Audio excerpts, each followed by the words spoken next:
இப்ப நடந்துட்டு இருக்க இஸ்ரேல் காசா ரஷ்யா உக்ரைன் பிரச்சனை அதிக அளவுல தீவிரம் அடைஞ்சிட்டே இருக்கு. எந்த அளவுக்குன்னா இந்த ரஷ்யா உக்ரைன் பிரச்சனையில ரஷ்யா உக்ரைனை தாக்குறதுக்காக ரொம்ப நாள் கழிச்சு அவங்களோட Tu-95 பாம்பர்களை பயன்படுத்தி 19 மிசைல ஒரு சேர தாக்குதலுக்காக அனுப்பிச்சுட்டு இருக்கிறாங்க.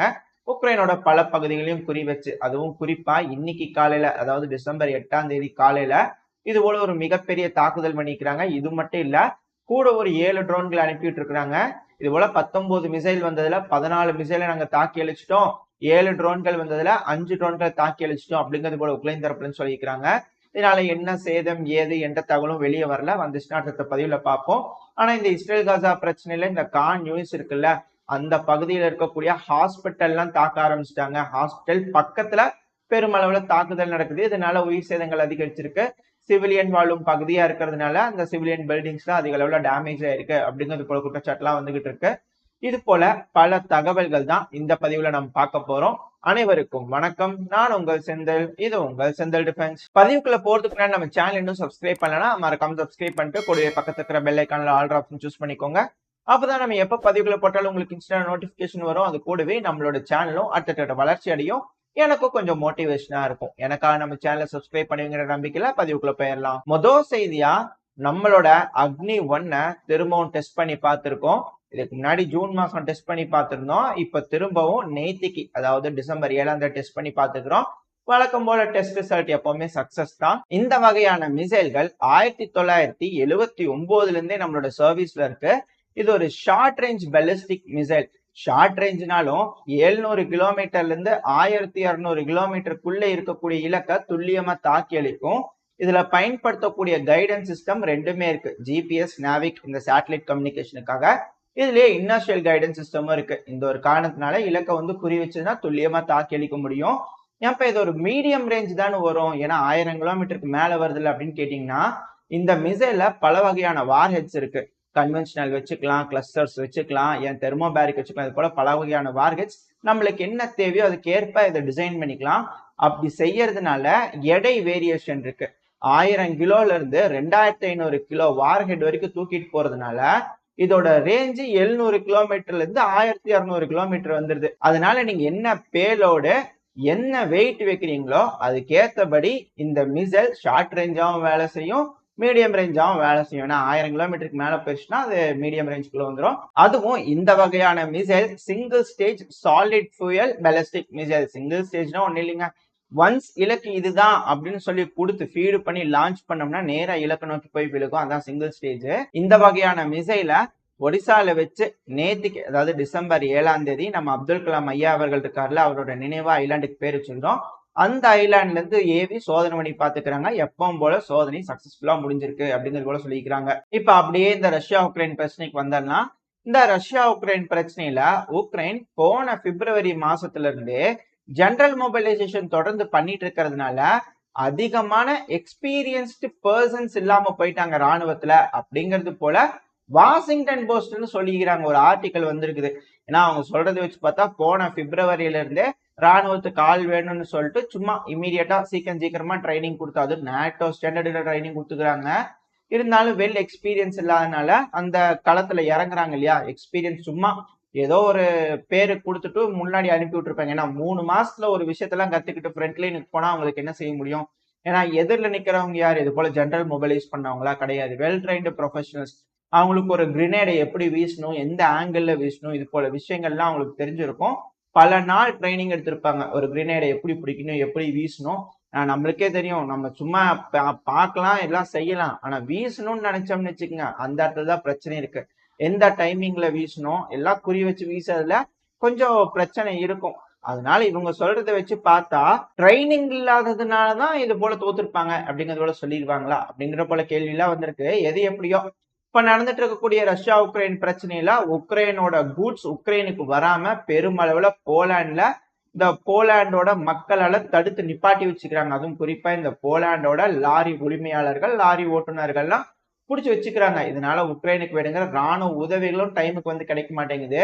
இதை எப்படி ஓவர் கம் பண்ணலாம் அப்படின்னு யோசிக்கும் போது போலாண்ட்ல இருந்து உக்ரைனுக்கு ட்ரெயின் வழியா ஆயுதங்கள் வருது அப்படிங்கிறது போல சொல்லிக்கிறாங்க. ஏன்பா வருதுன்னா வர வேண்டியதுதானே, இதெல்லாமா பப்ளிக்கா போட்டு அப்படியே இந்த ட்ரெயின்ல வருது, இந்த செகண்ட்ல வந்து இந்த ஸ்டேஷன்ல சேரும் சொல்லியிருந்தீங்கன்னா நம்ம ரஷ்யாவுக்கு சௌரியமா இருந்திருக்கும். ஏன்னா நம்ம ஆரம்பத்திலேயே பார்த்திருப்போம் 19 மிசைல் ஏவி இருக்கிறாங்கன்னு. ஏவி விட்டுருப்பாங்க இன்னும் கொஞ்சம் கூட 10-16 மிசைல. இப்படியுமா இருப்பீங்க, ஸ்டேட்மெண்ட் கொடுப்பீங்க அப்படிங்கிறது போல இருக்குது. ஆனா சொல்லிக்கிறாங்க, வீடியோ பதிவு வெளியே வந்துட்டு இருக்கு. இது போல இந்த ட்ரெயின்ல பாத்தீங்களா நிறைய கூட்ஸ் ஏறி வந்துட்டு இருக்கு, இதுக்கு மேல பிரச்சனை இல்லைன்னு சொல்லிக்கிறாங்க. சரி, ஓகே.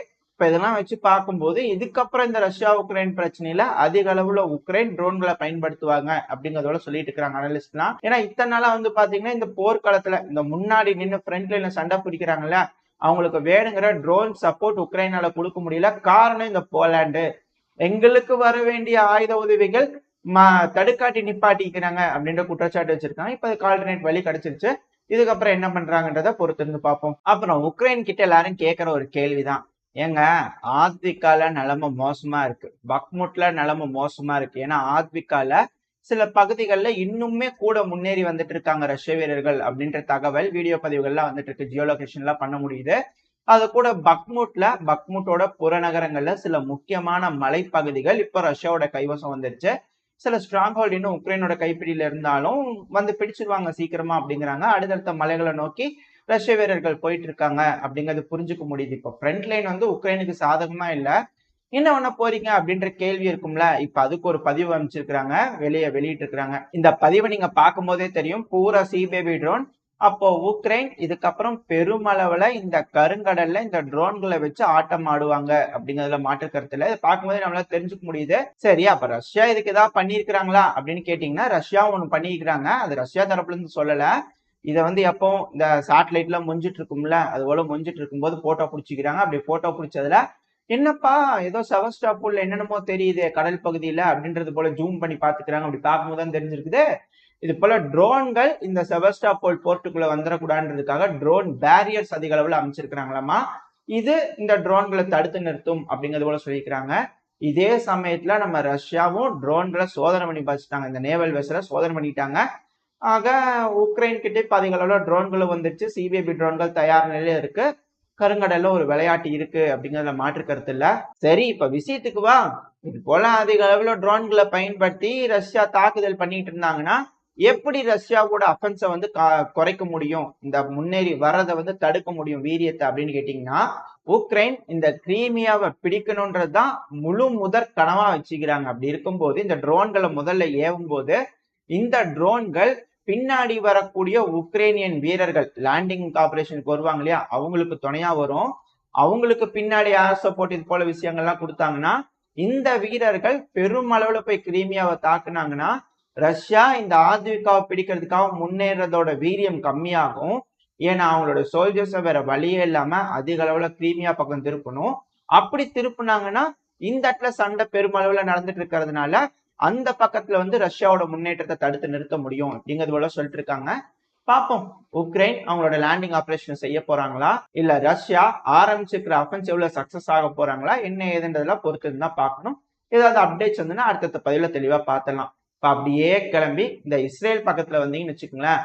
இஸ்ரேல்ல இந்த ஈரான் தரப்புல இருந்து ஒரு ஸ்டேட்மெண்ட் வந்திருக்கு. அவங்க என்ன சொல்லிக்கிறாங்கன்னா, இஸ்ரேல் காசா பிரச்சனை நடக்கிறது இந்த மிடில் ஈஸ்ட மட்டும் பாதிக்கல, இந்த உலகத்தையே பாதிப்படைய வச்சுக்கிட்டு இருக்கு அப்படிங்கிறதோட ஒரு ஸ்டேட்மெண்ட் ஈரான் தரப்புல இருந்து வந்திருக்குது. இந்த ஸ்டேட்மெண்ட்ஸ் எல்லாம் எடுத்து ஓரமா வச்சுட்டு இங்க என்ன நடந்துட்டு இருக்கு அப்படின்னு பாத்தீங்கன்னா, இஸ்ரேல் காசாக்குள்ள எப்பவும் போல ஸ்ட்ரைக் பண்ணிட்டே இருக்கிறாங்க. 17,000 பேத்துக்கு மேல இறந்துட்டாங்க சிவிலியன்ஸ் அப்படிங்கிறது போல ஒரு தகவல் வந்துகிட்டு இருக்கு. இந்த லெபனீஸ் சைட்ல வந்து மாறி மாறி இருதரப்புலையும் தாக்குதல் பண்ணிட்டு இருக்கிறாங்க. இப்ப சிரியாவும் கூட சேர்ந்துக்கிறாங்க. சிரியால இருக்கக்கூடிய சில நபர்கள், சிரியன் கவர்மெண்ட் இல்ல, ஆர்மின்ட் இல்ல, சில பேக்டுன்னு இருப்பாங்கல்ல, அந்த சில பேக்டுக்கு கீழே இருக்கக்கூடிய நபர்கள் இந்த இஸ்ரேலோட வடக்கு பகுதியில தாக்குதல் பண்ணிக்கிறாங்க, செல்லிங் பண்ணிக்கிறாங்க. அதுக்கு பதிலடி கொடுக்கும் விதத்துல இஸ்ரேல் இன்னைக்கு செமையா செல்லிங் பண்ணிக்கிறாங்க. பயங்கரமான தாக்குதல் நடந்திருக்கு சிரியன் பார்டருக்குள்ள அப்படிங்கிறது போல சொல்லிக்கிறாங்க. ஆக அவங்க ஒரு அட்டாக், இவங்க ஒரு அட்டாக், அவங்க ஒரு அட்டாக், இவங்க ஒரு அட்டாக்னு மாறி மாறி எல்லா பக்கம் தாக்குதல் பண்ணிட்டு இருக்கிறாங்க. இவங்களும் குறைவில்லாம இஸ்ரேலும் மாறி மாறி தாக்குதல் பண்ணிட்டு இருக்கிறாங்க. இந்த பிரச்சனை வேற ஒரு நாடுகள் உள்ள வராத வரைக்கும் இது இப்படியே போயிட்டு இருக்கும். வேற ஒரு நாடுகள் வந்ததுன்னா மிகப்பெரிய பிரச்சனையா மாறிடும். ஆக முடியறதுக்கு எந்த ஒரு அறிகுறி இருக்கிற மாதிரி தெரியல. ஏதோ நல்லது நடந்தா ஓகே, நல்லது நடக்கும்ன்றோம். ஆனா ஒரு நல்லது உண்மையாலுமே நடந்துக்குது. என்னன்னு கேட்டீங்கன்னா, இந்த அசர்பைஜான் இருக்கிறாங்களே, அவங்க சமீபத்துல இந்த நகர்னோ கரபாக்லாம் வந்து பிடிச்சாங்க இல்லையா, அந்த சமயத்துல இந்த அர்மேனியாவோட சில நபர்களை பிரிசனர்ஸா வச்சிருப்பாங்க, அர்மேனியாவும் சில நபர்களை பிரிசனர்ஸா வச்சிருப்பாங்க. ஒரு அக்ரிமெண்ட்டுக்கு வந்து பேசி ஒரு முடிவுக்கு வந்து சரி ஓகே பிரிசனர் எக்ஸ்சேஞ்ச் பண்ணிக்கலாம் அப்படிங்கறதோட சொல்லிக்கிறாங்க. ஏன்னா இந்த பிரிசனர்ஸா பிடிச்சிட்டு போயிருப்பாங்க இல்லையா, சில நேரங்கள்ல வந்து டார்ச்சர் பண்றது இருக்கு அப்படின்றதெல்லாம் சொல்லிட்டு இருக்கிறாங்க. பட் எதுவா இருந்தாலும் ஒரு நாட்டுக்குள்ள கைதியா இருக்கக்கூடிய வீரர்களை ஒரு நாடு மீட்டெடுக்குதுன்னா அது ஒரு நல்ல விஷயம் தான். அதை இரு நாடுகளும் உட்காந்து பேசி சுமூகமா முடிச்சுக்கிறாங்க, இருதரப்புல எக்ஸ்சேஞ்ச் நடக்குதுன்னா இது ஒரு நல்ல விஷயம், வரவேற்கத்தக்க விஷயம் தான். இதோட இந்த பதிவை நான் முடிச்சுக்குவோம். இந்த பதிவு எப்படி இருந்துச்சு, உங்களுக்கு பிடிச்சிருக்கா? பிடிச்சுன்னா லைக் பண்ணிட்டு உங்க ஃப்ரெண்ட்ஸ் அண்ட் ஃபேமிலியோட ஷேர் பண்ணிக்கோங்க. அது கூடவே மறக்காம இந்த பதிவு எப்படி இருந்துச்சுன்னா உங்களோட கருத்துக்களை கமெண்ட் செக்ஷன்ல சொல்லிடுங்க. இந்த பதிவு நல்லா இருந்திருக்குன்ற நம்பிக்கையில அடுத்த பதிவுல உங்களை சந்திக்கிறேன். அது வரைக்கும் ஸ்டே சேஃப். Bye bye.